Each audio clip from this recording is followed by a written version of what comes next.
Respected Sardar Manjeet Singh Nair, General Secretary and Correspondent of Guru Nanak College, Professor M. Krishnan, Vice Chancellor, Central University, Tiruvarur, Dr. M.G. Raghunathan, Principal of this college, to our Dr. Swati Paliwal, Convener and Coordinator, Internal Quality Assurance Cell, Guru Nanak College, distinguished academicians, educationists,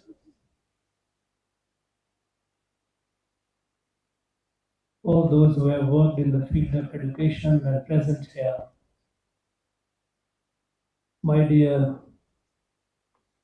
students, friends from the media,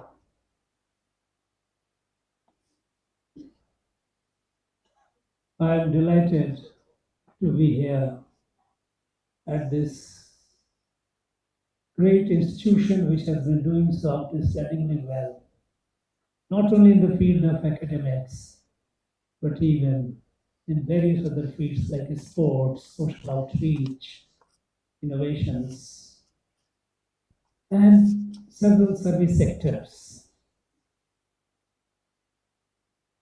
We have all heard about this institution.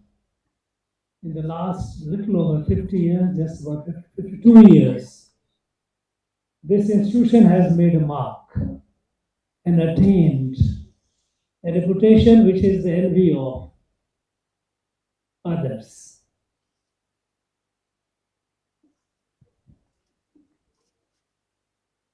When I got the invite,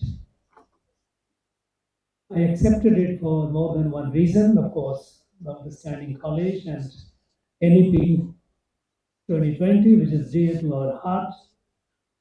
But there is also a little unshared secret, and that is whenever an institution is named after Sri Guru Nanak Dev Ji, and if there is an invitation, I don't resist.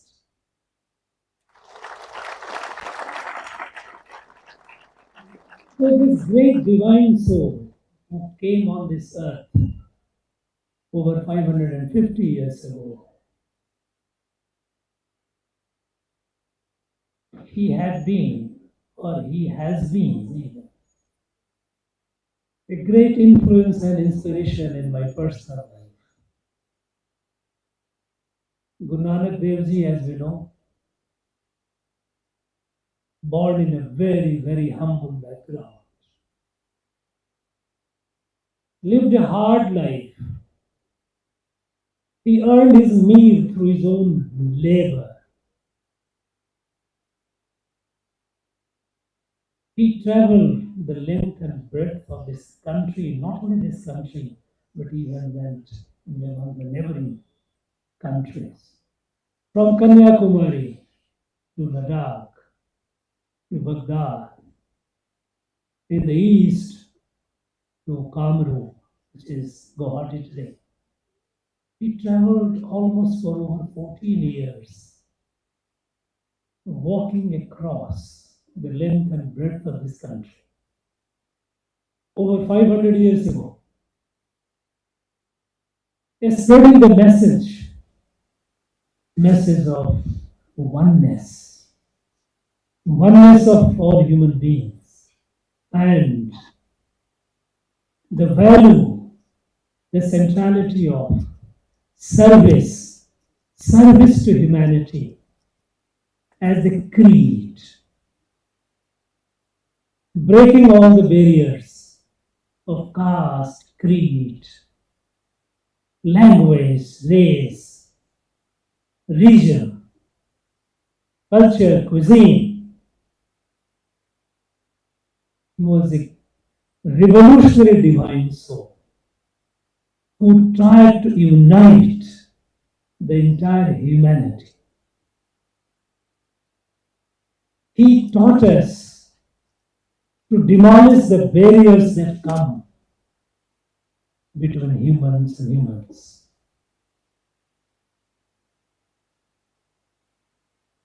such a great,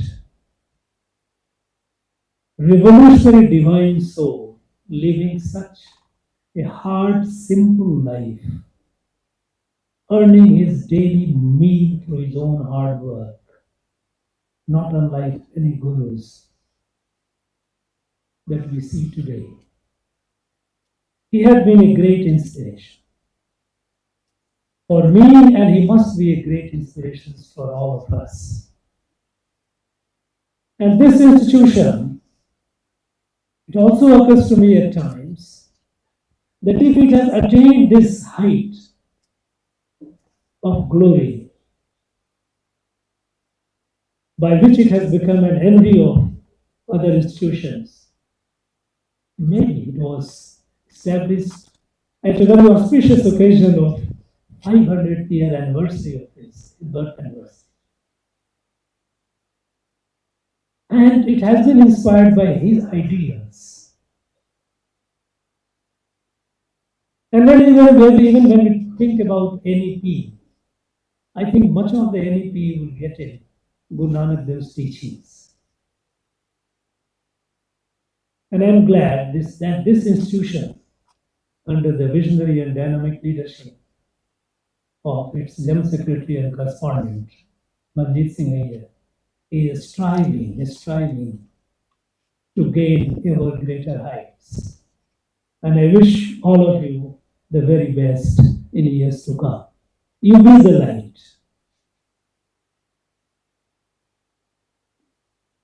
A great thing about, I can't resist sharing, that this Sikh community, we heard, though it is a minority, they never ask for a minority benefit.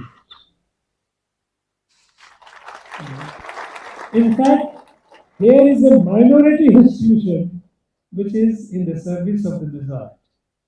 And this is the case all over. You will never find, you will never, at least I, in my over nearly about 72 years of my life, I have not seen a begging Sikh. Enterprise, hard work, determination, resolve. A starred house, however small it may be, but with self-pride, self-respect, rise. This virtue the nation needs. The country needs this spirit of not asking favor. Instead, building oneself capable to do service to others rather than seeking service from others in various names or various categories. This is indeed worth emulating and worth inculcating. And I would expect the students who come out of this institution, besides your academic excellence and other excellence that you acquire here, you carry a bit of this spirit. And I assure you, life will always be rewarding for you. Keep that. I do not know whether this institution has a way of curriculum that teach those values, those teachings of Guru Nanak Dev Ji. But I am sure, even if they don't, and to what extent I am not aware, the very fact that the institution functions, the institution works, it itself it should be worth emulating. You learn a lot of things not necessarily by books, but by seeing others how they do in their life. Friends, National Education Policy 2020, which this institution and with the active participations of resource persons from different institutions. The last 2 days, I'm sure, must have deliberated on the strategies, how to implement, how to go about it. And I'm sure with this 2 day journey, a lot of good must have come out and would be carrying it. All that I would like to share with you is the spirit of NEP 2020. What is the spirit of an NEP 2020? Usually it is said that this is the third education policy in our country. The first was in the 60s, second was in 80s, and this is the third one. But is it really the third one? It is not. In many ways, it is the first one. Because the earlier two education policies, they were improving. They were reformatory in nature. Academic curriculum, the education system that we had inherited from the colonial age. We believe that that was perhaps the best suited to our country. And education policy of 60s and 80s, they emphasized on how to spread the education, that education to the largest number, how to improve what was being taught. Some tinkering here, some tinkering there. But essential core of education policy remained essentially what we had inherited from the colonial time.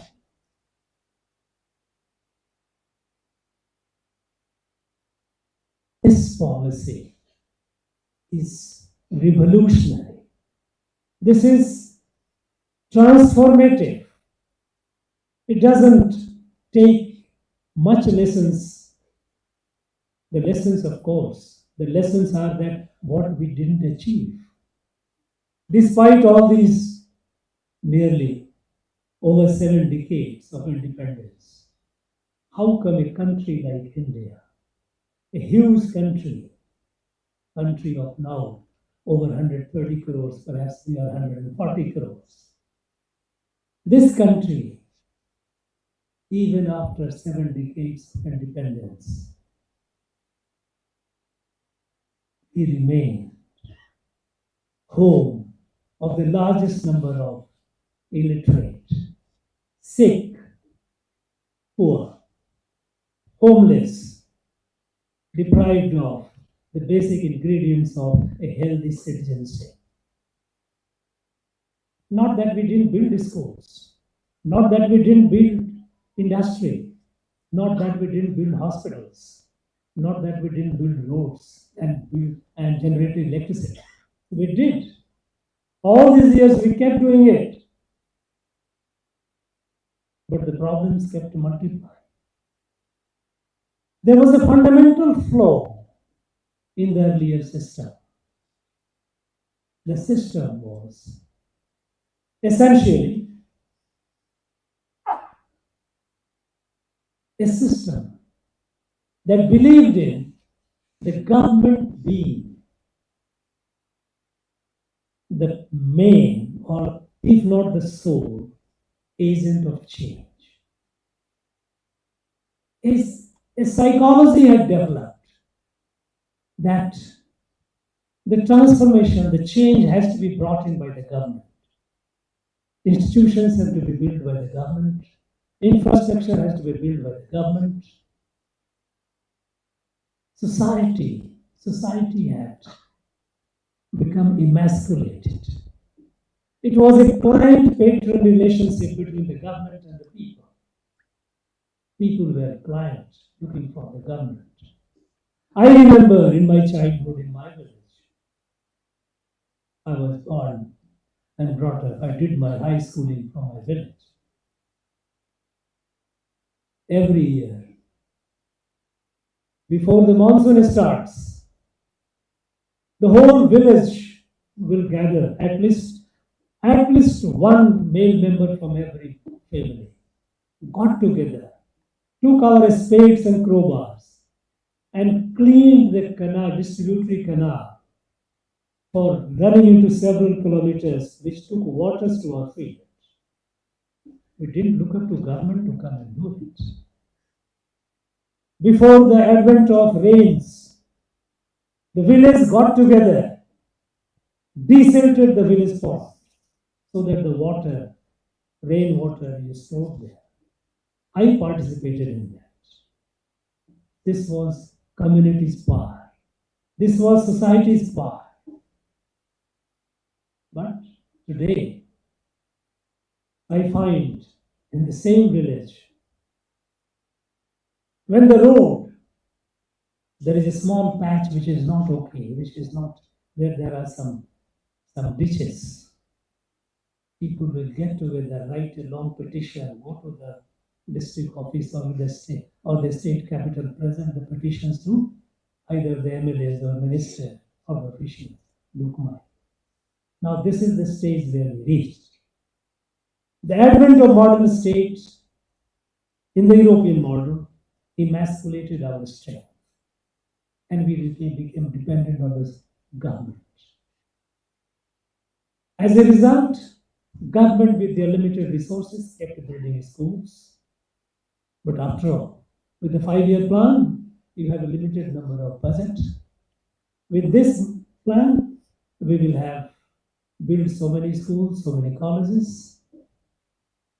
With the health allocation of some money, with this plan, we will build so many hospitals, so many medical colleges, build so many roads, always constrained by resource.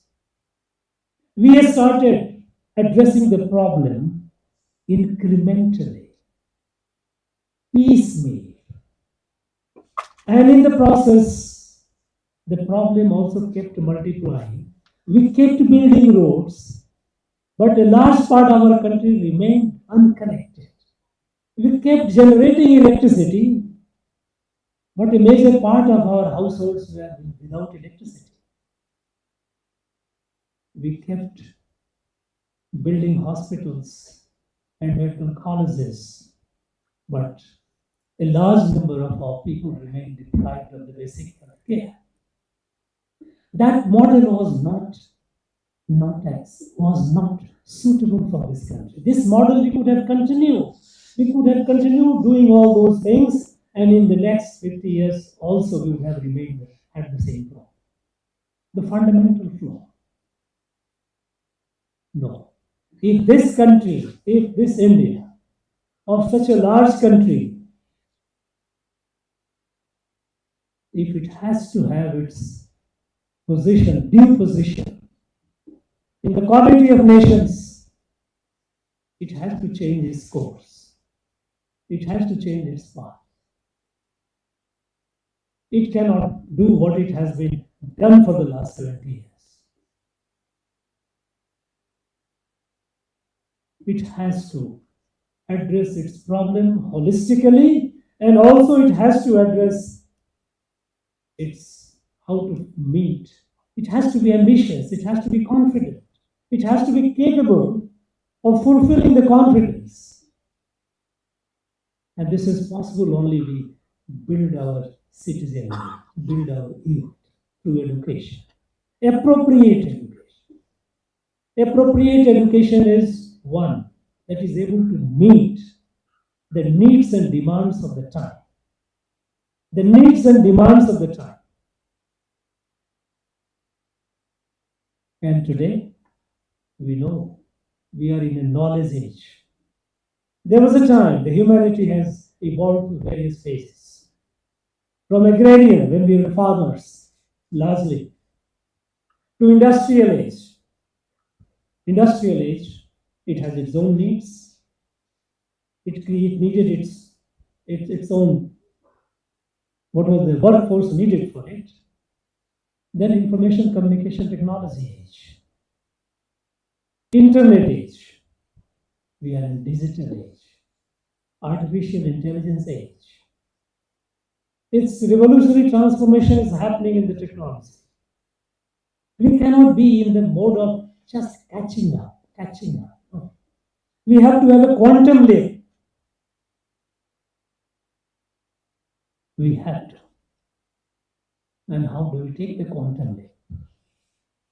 How do we ensure that we provide appropriate education to our young people so that they are able to meet the challenge of today and tomorrow? So that their latent capacity, their potential, they are able to realize their potential and fulfill it.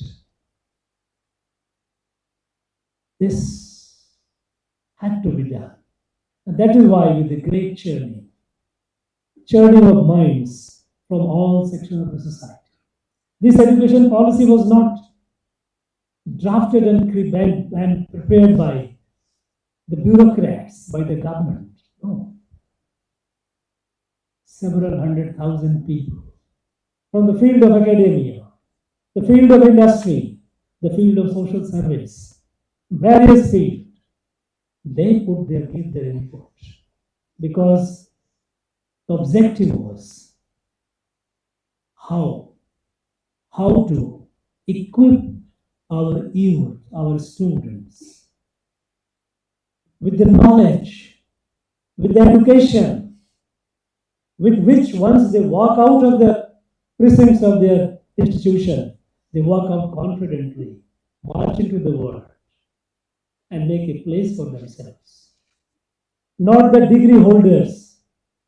We have new large number of degree holders. We were producing, and every time all the time noise was unemployment.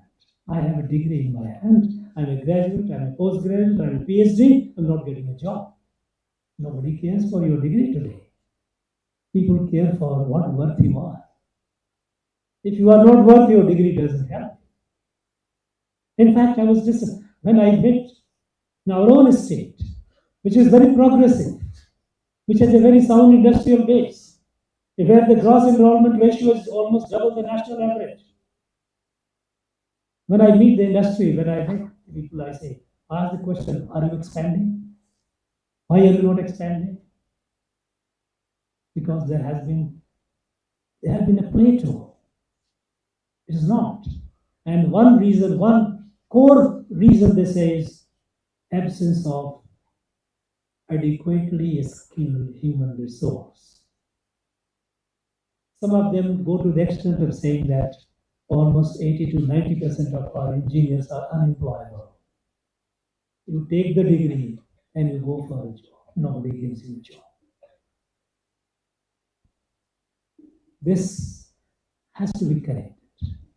Today, in our universities over the country, and the data I got from UGC, over 70% of our college and university students are studying humanities, arts. Now, imagine what kind of future is awaiting them.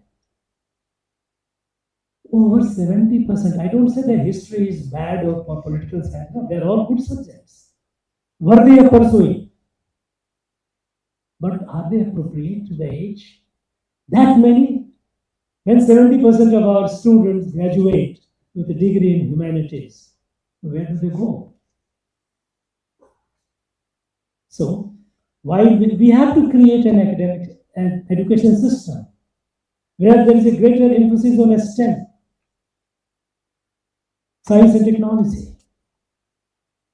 And at the same time, we should also create an environment where students, those who are going for humanities, they also are equipped with adequate knowledge and skill while graduating in their own disciplines, so that when they come out of the university, they are worthy of employment.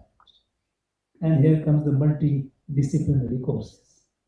A student of history, a student of political science can have a break while graduating under the new education policy and do a diploma course in computer application. Because most of the students, they don't come to STEM because they feel that they are not very comfortable with mathematics. There is something wrong with our teaching system because mathematics can be a very interesting subject. I did my physics. highly mathematical.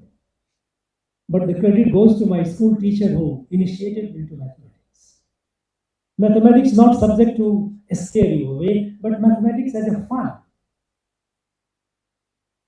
as a language.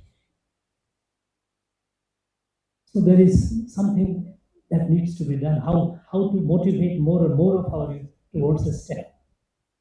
But even those who are not, they are coming. They must have an opportunity to choose for education there. Perhaps the mathematics is not there. So, okay, you learn some skill. Computer application is one such. There are many. Go in art, go in music, multidisciplinary. This linear approach that if I have joined a degree in history, I am condemned to be a graduate only of history. This will not work. This is not suitable for our country. We have to change. We have to radically change. Teaching and learning in mother tongue for a very, very long time. And even today, our mind has been so colonized that we believe that if someone is good in English, he is an educated person. Why? You go to China, go to Japan, go to Russia, go to Germany, they are doing wonders without learning English. Why is it that we can't do it? We didn't pay adequate attention because, after all, learning in a foreign language, it has a certain entropy, it consumes a lot of energy, and it is a huge distance. Everyone is not cognitively as suited to go with that for a language. Why not? The greater emphasis. We need to get the best of technology, best of knowledge, and teach our students. I heard this institution is collaborating with some European institution. Wonderful. This is what it is supposed to be. Since long, long time, ancient time, we used to have, since the time of the Vedic period, there is a very well known saying, Alo Bhadra Kartamo Yantu Vishwata. Let the noble thoughts, let the good ideas come from all over. Don't close your mind. So, there are areas where we need to learn from others, and we must be willing to learn. We must be open to that. And at the same time, we must also develop the entrepreneurial capacity. The capacity, the curiosity, the drive and energy to go for innovation. And this we are doing it. Our young men and women are doing it. If about 8-9 years back, in the year 2014, we had less than 500 a startup. Today we have more than 100,000 startup. And more than 110 of them are unicorn. It is because our young men and women are doing these wonderful things. Incredible things they're doing. All that is needed is government should not think as they are the sole agent of change. They have left the capacity, the potential of our youth. Imagine the capacity of 140 crore Indians. If they can start contributing, the country transforms. And if it is transforming today, as I said, in the field of a startup, if we are in the top 3, and if in the number of a startup which is happening every month, India is the number 1 today. From nowhere in the reckoning, we are now in the top. All that is to have a trust in our people, to trust in our people that they can do it. And to take the case, a simple case. For all these 7 decades almost, we remained with a very dubious distinction of nearly 60% of Indians going for open defecation. And whenever somebody talks about the toilet is something to talk about. It is a cultural issue. Do whatever you want. People will go out, take the lota and go out. But the same people transform within no time. Now India is open defecation free. It is not done by the government, by the people. The trust in the power of our youth, trust in the power of our countrymen and women. Women power, half the population deprived. Can a society, can a country be built by depriving the half? No, it is not possible. Not that we didn't care for them in the past. We did care. But the needed anxiety, needed desire, that, that thrust was missing. We kept talking about women empowerment, but doing little to create the environment for women empowerment. How is it possible that we have our girls going to schools and colleges if we don't build girl toilets in the schools and colleges? Is it possible? No.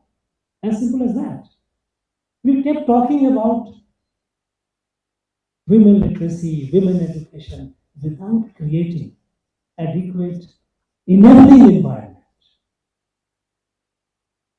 And as a result, we kept our half the population away from contributing to building the nation.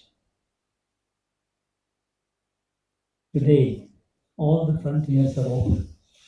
We know that our girls are doing, our daughters are doing incredible things. They are doing all the results that you see, invariably you will find they are doing better than the boys.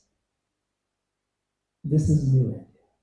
The new India has to be built with the new spirit of transformation, new spirit of building the new country, taking it to the destiny that it deserves. This country does not deserve to be at the margin of international affairs. This country deserves to be at the center stage of the world affairs. And while we are building our nation by creating wealth, creating technology, learning and creating new technology and technological institutions, building our material strength. One thing more, this the national education policy talks about, is sense of who we are. We have produced we have more than 250,000 IITians who are managing the best, most advanced technical institutions in the United States of America.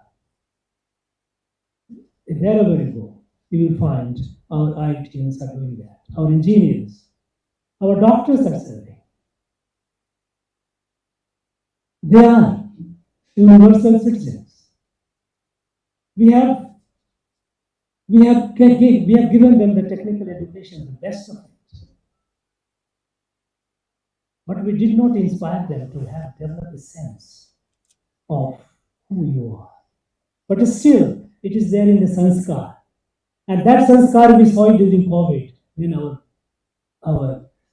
people, expatriate Indians, they started contributing to the best, to the benefit of our people, wherever they were. I was governor in Nagaland. That's the state where we just didn't have a medical college. There was no BSL laboratory. There was nothing. There was no place where you could have oxygen. Remote areas. Problem was terrible. Was in fact terrible. But people started asking our people from abroad, tell us what we can do.